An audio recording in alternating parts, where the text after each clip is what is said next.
Right. What I will do at this moment, I'll cut across to my colleague Maria Shakil, who is joined by Dr. Shashi Tharoor, who was leading one of the delegations post-Operation Sindoor for this very important conversation. Maria, over to you.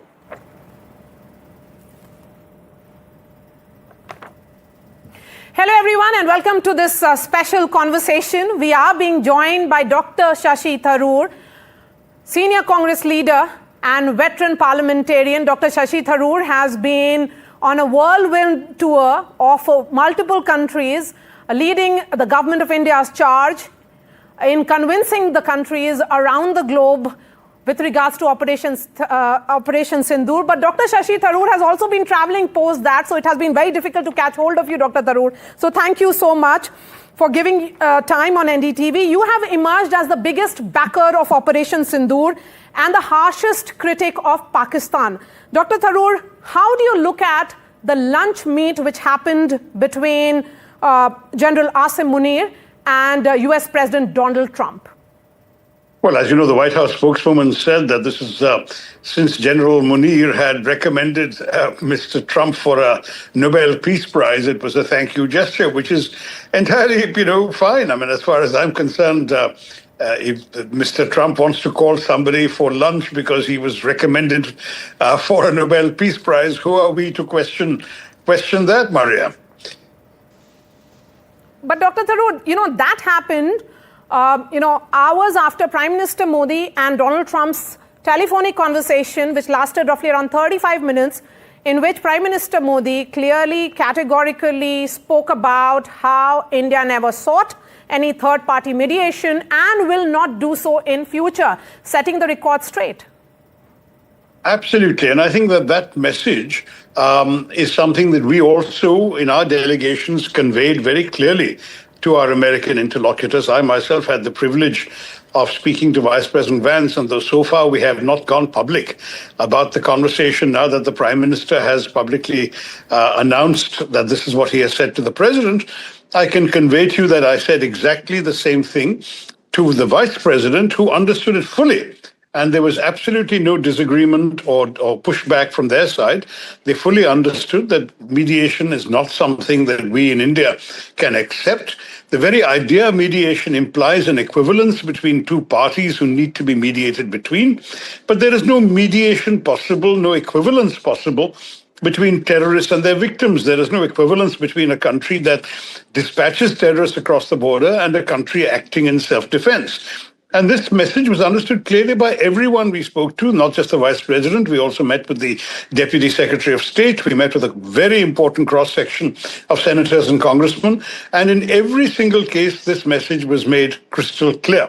So I can assure you that what we are hearing today is exactly the Indian stand. It is a stand that India and India's delegations have taken consistently. And I might add that we have taken in previous conflicts also. I mean, the truth is that in 65 and 71, you already saw an evolution. 65 war ended with a third country's involvement in the Tashkent thing.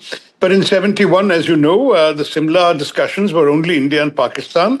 And the conclusion was all dealings between our two countries would be bilateral, and we've stuck to that.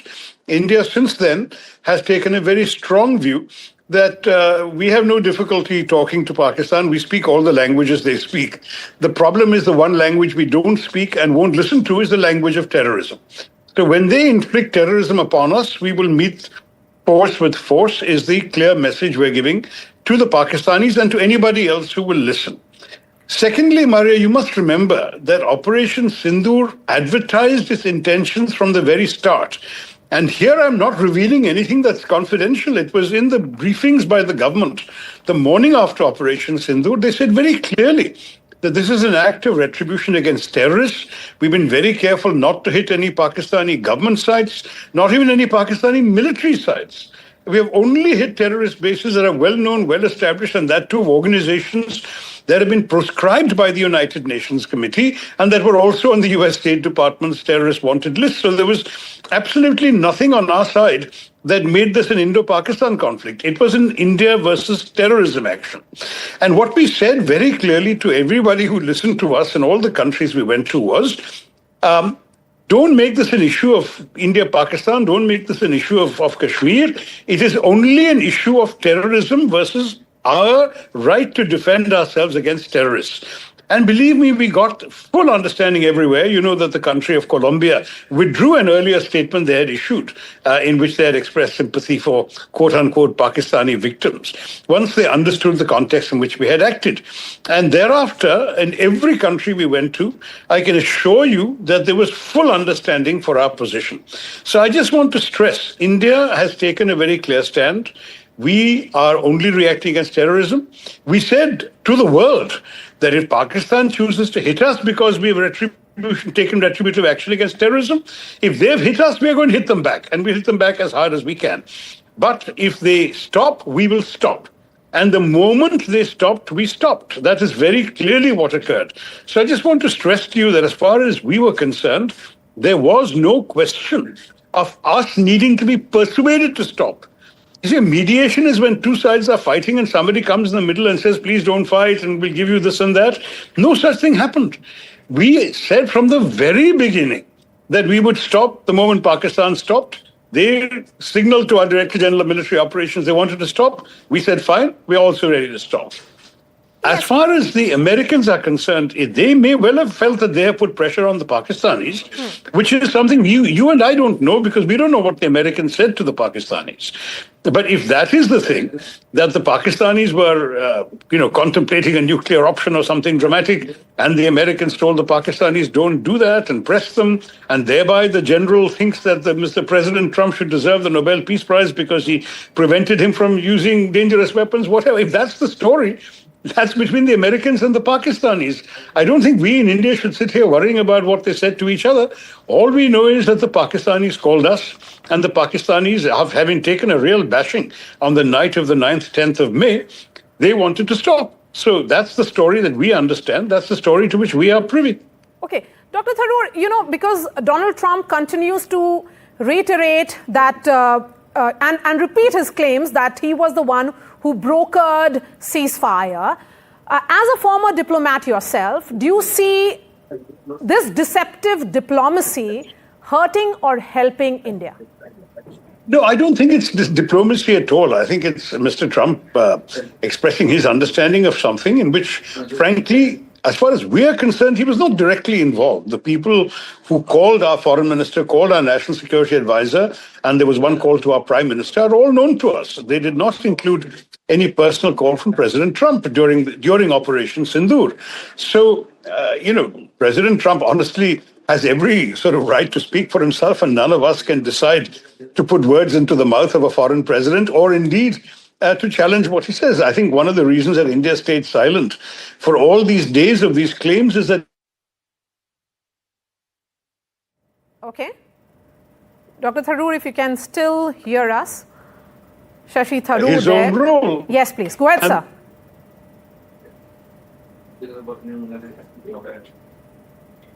Okay.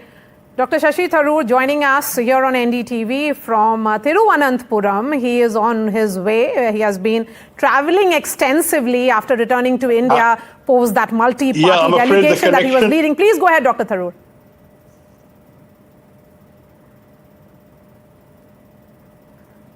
Okay, he is constantly getting calls perhaps, and that is the reason we'll try and connect with him in just 30 seconds yet again. Shashi Tharoor there, who was leading perhaps the most important delegation which traveled to United States to present Government of India's side with regards to Operation Sindoor, clearly saying that it is Donald Trump who is actually hurting the interest of the world diplomacy. And he said also that if Donald Trump and Field Marshal Asim Munir had a lunch meet, India has nothing to think about it. And we'll be joined by him in just 30 seconds yet again. So because there are a number of questions which remain to be answered, because, he was speaking about his meetings which happened while he was in the United States. And remember, after that, there were all these party meeting leaders who had traveled across the globe, had meeting with the Prime Minister as well, where they briefed the Prime Minister as to what really happened during the course of their travel, what was the message which was being communicated by India to the world. Okay, we will be taking a short break and we'll be back with him in just a bit.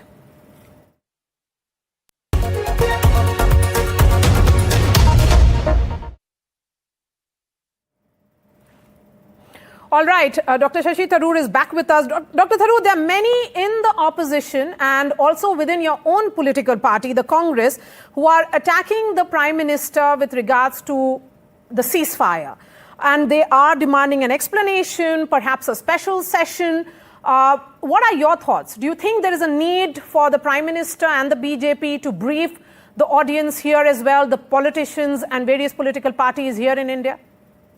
Personally, in any democracy, I believe it's always healthy to confide in the public, confide in the opposition, and doing so in a session of parliament would obviously be a healthy thing. So that's not something that I dissent from.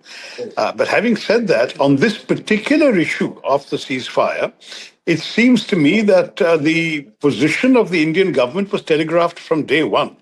I was watching television like everybody else, watching the briefings by the Foreign Secretary and the two military officers. And from the very first day, the statements were unambiguous.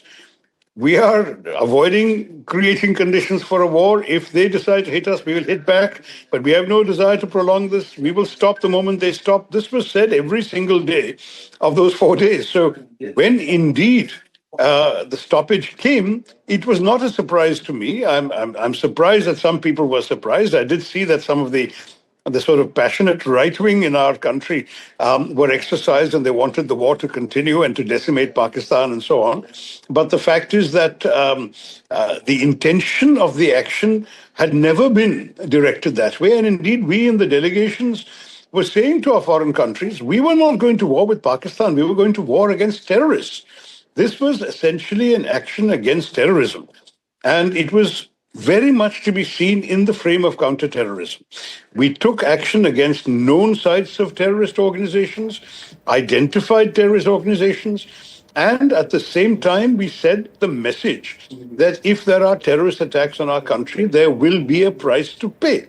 That's essentially what it was all about. Okay. And to my mind, therefore, to try and make this into an Indo-Pakistan issue, to make this into something that has to do with perennial disputes between the two countries and so on, this is absolutely not the case. Okay. We were taking action on well-announced grounds, and that we had telegraphed very clearly to the world and to the Indian public, or whoever was listening to television, exactly what we were doing in the spirit in which we were doing it. So, to my mind, there was no doubt when we stopped that we had to stop. Okay. If Dr. the Pakistanis asked for a stoppage and we said, no, we want to continue, that would have changed the entire thing. It would no longer have been possible to defend this as a pure counter-terrorism operation. It would then have become a full-scale war between the two countries. But we had never signaled such an intention. Last we had question. consistently signaled the opposite. Last couple of questions, Dr. Tharoor. Political observers say that you and your party are drifting apart. You also spoke about difference of opinion today. How will you define the relationship with the Congress today? Your relationship with the Congress party today? Listen, I'm very much somebody who has stayed in the Congress party and loyal to it for the last 16 years. Many of my own colleagues and party workers know that the very close bonds we have. In fact, the question came up in the context of a Malayalam question about the by-election taking place in the part of the place called Nilambur in Kerala. And I said that I wish the Congress candidate well. I wish him all success. He is a friend of mine. In fact, I think that as far as I'm concerned, there is no doubt that the hard work of the Congress workers deserves the reward of victory.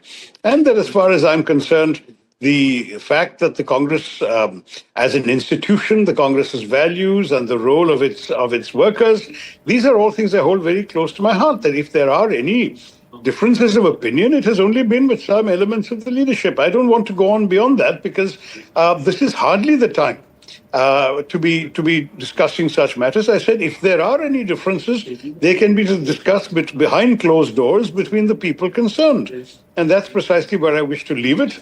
I have absolutely no desire to discuss internal politics at this time, and particularly in the context of the questions that you've been asking. All right, Thanks Dr. very much, Shashi Maria. Tharoor, thank you so much. All the best. For your time here on NDTV. Dr. Shashi Thank Tharoor you. there, giving us time. I know that it has been very difficult for him to find this time out between his multiple engagements. On that note, we are slipping into a short break. Lots more news and updates on the other side with Ankit.